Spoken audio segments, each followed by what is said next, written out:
નમસ્કાર મિત્રો, આજે આપણે નિત્યસમ આઈડેન્ટિટી વિશે અભ્યાસ કરીશું. સૌથી પહેલાં નિત્યસમ શું છે એના વિશે માહિતી મેળવીએ અને પછી એ નિત્યસમો જે છે એ શીખીએ. આપણી પાસે અહીં 3 નિત્યસમ આવે છે ધોરણ 8ની અંદર. એ સિવાય પણ બીજા છે, બટ એ આવનાર વર્ષોમાં આવશે. અહીં આપણે નિત્યસમ શું છે એના વિશે સમજણ મેળવીએ. તો સમજો, એવી સમતા કે જેમાં આપેલા ચલની કોઈ પણ કિંમત માટે તે સાચી હોય તેને નિત્યસમ કહેવાય. થોડું ઉદાહરણ લઈને સમજાવું તો વધારે સમજાશે.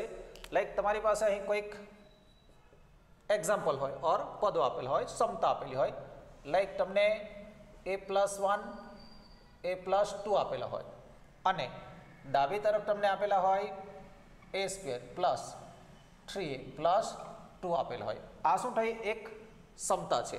એમાં માની લો કે આ ડાબી બાજુ છે જેમાં આપેલ ચલની કોઈ પણ કિંમત, તો અહીં આપણે એ માટે જો 10 લઈએ તો શું થાય? એ માટે કેટલા લઈએ? 10 લઈએ તો શું થાય? તો ડાબી બાજુ જે છે એ a+1 a+2 છે, જેમાં એના સ્થાને 10 લઈશું, +1 અહીં પણ 10 લઈશું, +2. ઓકે, દેન શું થશે? 11 અને અહીં 12 થશે. ઓકે, સો 12 × 11 કરશો તમને 132 મળી જશે. ઓકે, હવે જમણી બાજુ લઉં છું. શું થાય છે જે જો a² + 3a + 2, એમાં એના સ્થાને કેટલા લઈશું? 10 લઈશું. then 10² + 3 10 + 2, then 100 પ્લસ આ 10 તારી 30 થઈ જશે +2, then સરવાળો કરતા આપણને 132 મળે છે. તો જો એની જો આપણે કિંમત 10 લઈએ તો બંને પરિણામો કેવા મળે છે? સરખા મળે છે. ઓકે, તો આ શું થયું ગણાય? નિત્યસમ થયું ગણાય. એટલે 10 માટે બંને પરિણામો કેવા મળે છે? સરખા મળે છે. ડેટ મીન્સ કે આ જે તમે એક ક્ષમતા લીધી છે એ શું થાય? નિત્યસમ છે એમ કહેવાય. હવે એ જ રીતે તમે બીજી કોઈ કિંમત લો, 10ના બદલે માની લો કે -5 લો ને ગણતરી કરશો, જવાબ તમને સેમ જ મળશે. ઓકે, હવે આપણે જે આપણા અભ્યાસક્રમની અંદર 3 નિત્યસમો જોવાના છે એના વિશે આગળ શીખવાનું છે. ખૂબ જ સરળતાથી મેળવી શકાય છે. દ્વિપદીનો દ્વિપદી સાથે ગુણાકાર કરીશું અને આન્સર મેળવીશું ઓર એ નિત્યસમ સાબિત કરીશું. ઓકે, સો 3 નિત્યસમ જે છે એના વિશે માહિતી મેળવીએ. ફર્સ્ટ વન છે a + b² બરાબર a² + 2ab + b², બરાબર છે. ત્યારબાદ બીજું જે છે એમાં a - b છે. સમજો, બે વચ્ચેનો તફાવત શું છે? અહીં પ્લસ છે, ત્યાં શું છે? માઇનસ છે. પદો સેમ ટુ સેમ જ રહે છે. a² - 2ab + b². ઓકે, અને ત્રીજું જે છે એ a - b a + b બરાબર a² - b². ઓકે, હવે આજે પ્રથમ નિત્યસમ જે છે એની સાબિતી માટે આપણે વિચારીએ. સમજો, તમને a + b² = a² + 2ab + b² આપેલ છે.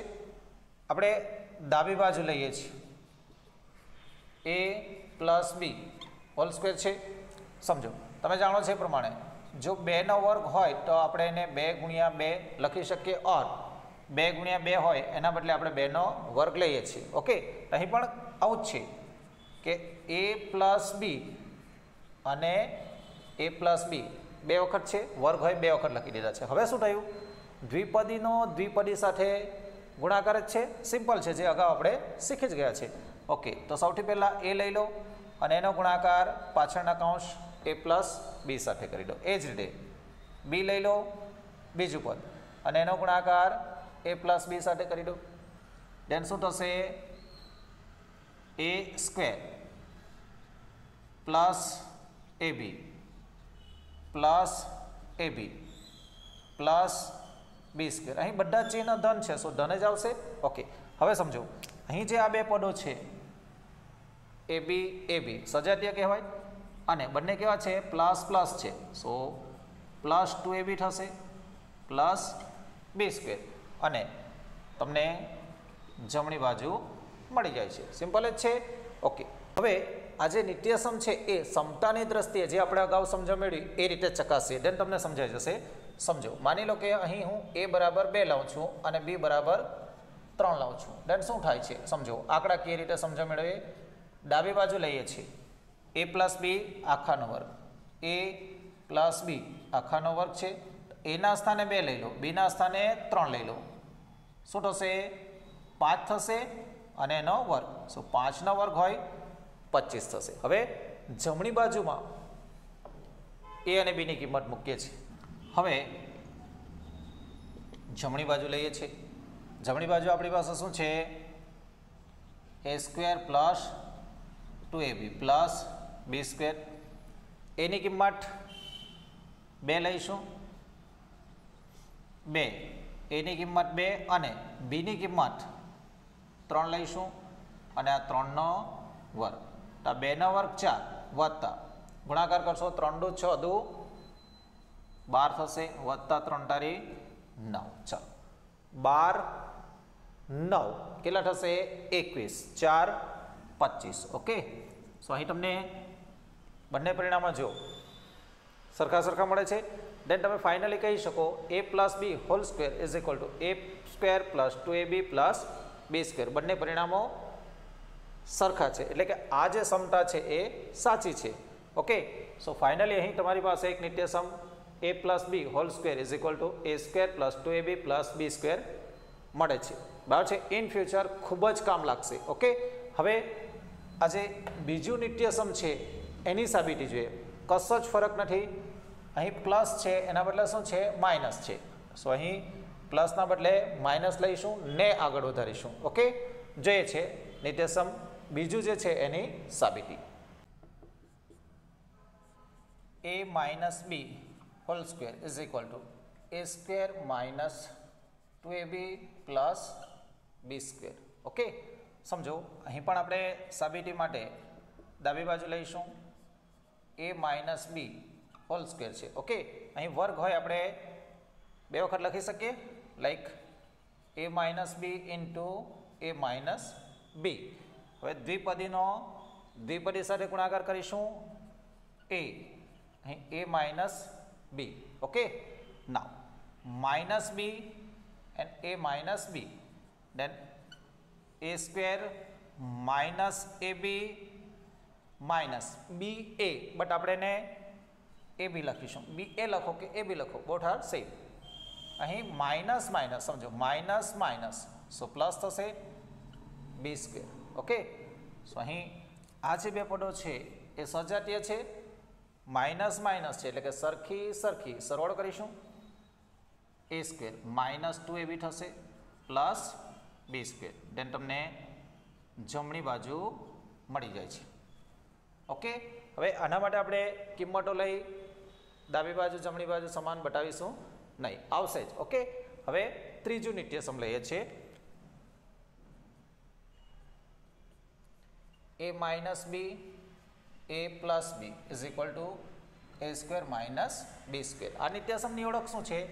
જો પદો સરખા જ હશે, A બી, બટ અહીં માઇનસ હશે અને અહીં પ્લસ હશે, ઓર પહેલા કાઉન્સમાં પ્લસ હોય તો બીજા કાઉન્સમાં શું હશે માઇનસ હશે. દેન તમે પહેલું પદ જે છે એનો વર્ગ ઓછા બીજું પદ જે છે એનો વર્ગ લઈ શકો. ઓકે, સાબિતી માટે આપણે ડાબી બાજુ લઈશું A minus B A plus B. Okay, દ્વિપદી સાથે ગુણાકાર જ છે અહીં પણ. ઓકે, A લઈશું જેનો ગુણાકાર A પ્લસ બી સાથે અને આ માઇનસ બી લઈશું જેનો ગુણાકાર A પ્લસ બી સાથે કરીશું. દેન A² પ્લસ AB, અહીં માઇનસ છે પ્લસ છે, સો માઇનસ AB થશે અને અહીં માઇનસ પ્લસ, સો માઇનસ થશે અને B² થઈ જશે. ઓકે, હવે તમે જુઓ આ પ્લસ AB છે માઇનસ AB છે, સો કેન્સલ થઈ જશે, દેન આન્સર તમને a² માઇનસ b² મળી જશે. ઓકે, જમણી બાજુ મળી જાય છે. ઓકે, ચાલો હવે 3 નિત્યસમો તો તમે જોઈ લીધા, બરાબર છે. હવે એનો આપણે ઉપયોગ ભરપૂર પ્રમાણમાં કરવાનો છે, આ વર્ષે પણ અને આવનાર વર્ષમાં પણ ગમે જ્યારે આવશે. ઓકે, સો એને યાદ કેવી રીતે રાખવું, બરાબર છે, એના વિશેની શાબ્દિક સમજણ મેળવીએ તો તમને સરળતાથી યાદ રહી જશે. ઓકે, હવે તમારી પાસે 3 નિત્યસમો છે, જે પૈકી હું અહીં પહેલું નિત્યસમ લઉં છું, a plus b hall square is equal to a² plus 2ab plus b². હવે આને યાદ રાખવા માટેની શાબ્દિક પદ્ધતિ તો સમજો, આ a જે છે ને એના સ્થાને તો કોઈ પણ પદ આવશે એટલે એને આપણે પહેલું પદ કહેવાનું, પહેલું પદ, અને b જે છે એને બીજું પદ કહેવાનું, એનો વર્ગ છે. તો શું લખાય સમજો, a² એટલે a એટલે શું, પહેલું, એટલે આપણે બોલે ત્યારે શું બોલવાનું, પહેલું પદ નો વર્ગ, બરાબર છે, વત્તા 2 ગુણ્યા પહેલું પદ ગુણ્યા બીજું પદ વત્તા b એટલે બીજું પદ છે, સો બીજું પદ નો વર્ગ.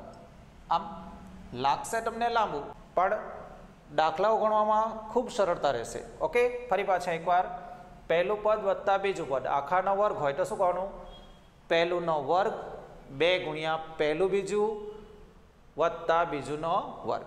ઓકે, હવે અહીં પ્લસના બદલે બીજા નિત્યસમમાં શું છે, માઇનસ છે, દેન શું થશે, સિમ્પલ જ છે. બીજું નિત્યસમ લખું છું અહીં, તમારી પાસે છે a માઇનસ b આખાનો વર્ગ, that a² minus 2ab plus b². Okay, so શાબ્દિક રીતે જો જોઈએ તો પહેલું પદ ઓછા બીજું પદ આખાનો વર્ગ બરાબર આ જ સ્ટેટમેન્ટ આવશે, પહેલુંનો વર્ગ 2 ગુણ્યા પહેલું ગુણ્યા બીજું વત્તા બીજુંનો વર્ગ. પણ આ જે પ્લસ છે એના બદલે શું થઈ જાય, માઇનસ થઈ જાય. અહીં જ્યારે માઇનસ હોય ત્યારે તો સિમ્પલ છે, પહેલું નો વર્ગ, આ પહેલું પદ છે એ શબ્દ પણ કાઢી નાખો, સરળતા રહેશે. પહેલુંનો વર્ગ ઓછા 2 ગુણ્યા પહેલું બીજું વત્તા બીજુંનો વર્ગ. સમજો, પદ શબ્દ મેં કાઢી નાખ્યો છે, યાદ રાખવામાં સરળતા રહેશે તમને. હવે ત્રીજું નિત્યસમ લઈએ છે, a minus b a plus b then a² minus b². સમજો, અહીં એના સ્થાને આપણે પહેલું પદ ઓછા બીના સ્થાને બીજું પદ લેતા છે, અને બીજા કૌંસમાં પહેલું પદ વત્તા બીજું પદ. આ પ્રકારની પરિસ્થિતિ જો આવેલી હોય તો શું કહેવાનું, પહેલું પદ નો વર્ગ ઓછા b એટલે કે બીજું પદ નો વર્ગ. ચલો, શાબ્દિક રીતે તમને થોડું લાંબુ લાગતું હશે, બટ યાદ રાખવા માટે a વત્તા b આખાનો વર્ગ હોય તો શું બોલવાનું, પહેલુંનો વર્ગ વત્તા 2 ગુણ્યા પહેલું બીજું વત્તા બીજુંનો વર્ગ. ફરી પાછા, પહેલુંનો વર્ગ વત્તા 2 ગુણ્યા પહેલું બીજું વત્તા બીજુંનો વર્ગ. ઓકે, એ જ રીતે એ ઓછા હોય તો પણ સેમ જ છે, પહેલું પદનો વર્ગ ઓછા 2 ગુણ્યા પહેલું બીજું વત્તા બીજુંનો વર્ગ. ફરક શું આવ્યો, પ્લસ માઇનસ, એટલે કે વચ્ચેનું જે ચિહ્ન છે એ બદલાય છે, વત્તા હોય ત્યારે વત્તા ને ઓછા હોય ત્યારે ઓછા. પહેલું ઓછા બીજું હોય, પહેલું વત્તા બીજું હોય તો શું કહેવાનું, પહેલું ઓછા બીજું પહેલું વત્તા બીજું, તો એનો જવાબ શું આવે, પહેલું પદ જે હોય એનો વર્ગ ઓછા બીજું પદ હોય એનો વર્ગ. ઓકે, આ 3 નિત્યસમો ખૂબ જ કામના છે અને ખૂબ જ સરળ પણ છે, બટ આ 3 શાબ્દિક સૂત્ર જો તમને યાદ હશે તો ખૂબ જ સરળતાથી, કારણ કે આ a અને b જે છે એના સ્થાને તો તમારા પદો બદલાતા રહેશે, તો ત્યારે a નો વર્ગ b નો વર્ગ પ્રમાણે યાદ રાખશો તો થોડું ડિફિકલ્ટ લાગશે. એના કરતાં શાબ્દિક આ પહેલું બીજું એ બી નહીં પણ પહેલું બીજું એવી રીતે યાદ રાખજો અને આ શાબ્દિક સૂત્ર તૈયાર કરી જ નાખજો. તો નેક્સ્ટ લેક્ચરની અંદર તમારો જે સ્વાધ્યાય છે એના દાખલા ખૂબ જ સરળતાથી 3 સ્ટેપના દાખલા છે, બટ સૂત્ર આવડતા હોય તો બરાબર છે. સો 3 નિત્ય સમો જે છે એ ખાસ તૈયાર કરવા. Good luck.